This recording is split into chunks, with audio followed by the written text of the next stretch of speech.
So, from an evolutionary perspective, is it plausible that our consciousness could emerge over time and become, more complex? Yeah. Well, the funny thing is that atheists often assume this is the case without giving arguments to help demonstrate that. And the more that philosophers look at this, the more they just are flummoxed by it. And it's been called the hard problem of consciousness because it's really hard for atheists to explain it. It's not so hard for those who believe that God created us with a soul. But an example is that same philosopher I mentioned earlier who wrote the essay, What It's Like to Be a Bat. He later wrote a book called Mind and Cosmos, where he tried to analyze how can these different abilities of our minds have arisen if an atheistic evolutionary account of the world is true. And he ultimately said evolution doesn't explain this at all. He is still an atheist, but he's casting about for some way to have minds be something that's more fundamental in nature so that you don't need to build them from non-rational processes from the bottom up. And so he's sort of proposing radical new views within an atheistic perspective because he just doesn't want to believe in God. And yet he has no explanation ultimately for how consciousness could arise. And I think the difficulty there is that consciousness, as I've mentioned, it just seems to be fundamentally non-physical in nature. It's a completely different category from rearranging molecules. No matter how complex you make a brain, that's not going to turn it into a conscious thinking being. And same thing with computers. We have these science fiction movies like I, Robot or the Terminator films, which the whole premise is one day, once computers are complex enough, they'll eventually become aware and have consciousness, right? And then go and try to eliminate humanity. But I see no reason to fear that idea, because to get consciousness from matter alone is like getting something from nothing. Those who try to argue for this idea, they'll often talk about consciousness being an emergent property, and they compare it to, say, the fluidness of liquids like water. And they say, from just looking at hydrogen and oxygen and H2O molecules, you wouldn't necessarily realize that water would feel wet.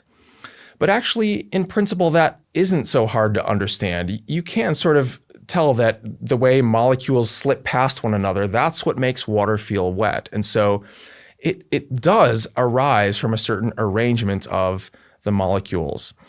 But consciousness has so many features that just defy any type of material explanation. And so, no, I don't think that it could arise from increasingly complex arrangements of matter alone.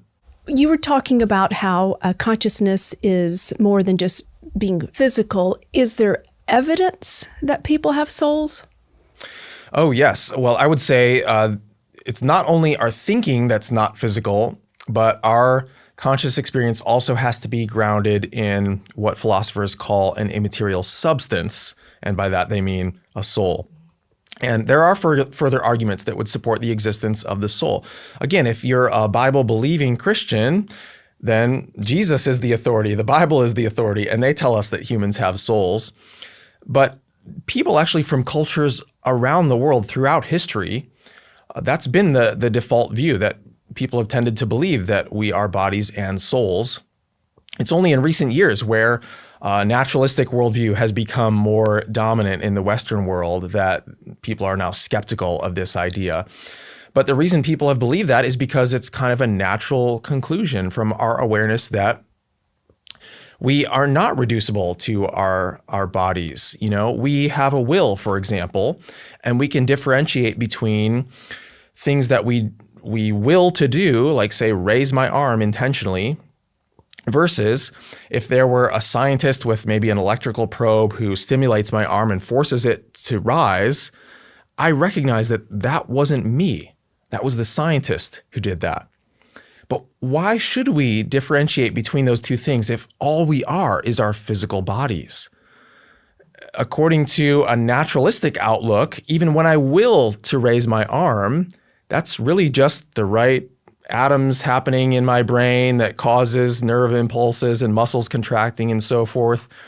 it's really not fundamentally different from other forces acting from outside to force my arm to move. But we know that our reflexes and things like eyes blinking, we can do it intentionally, or it can just be a reflex. And it's us causing those intentional movements.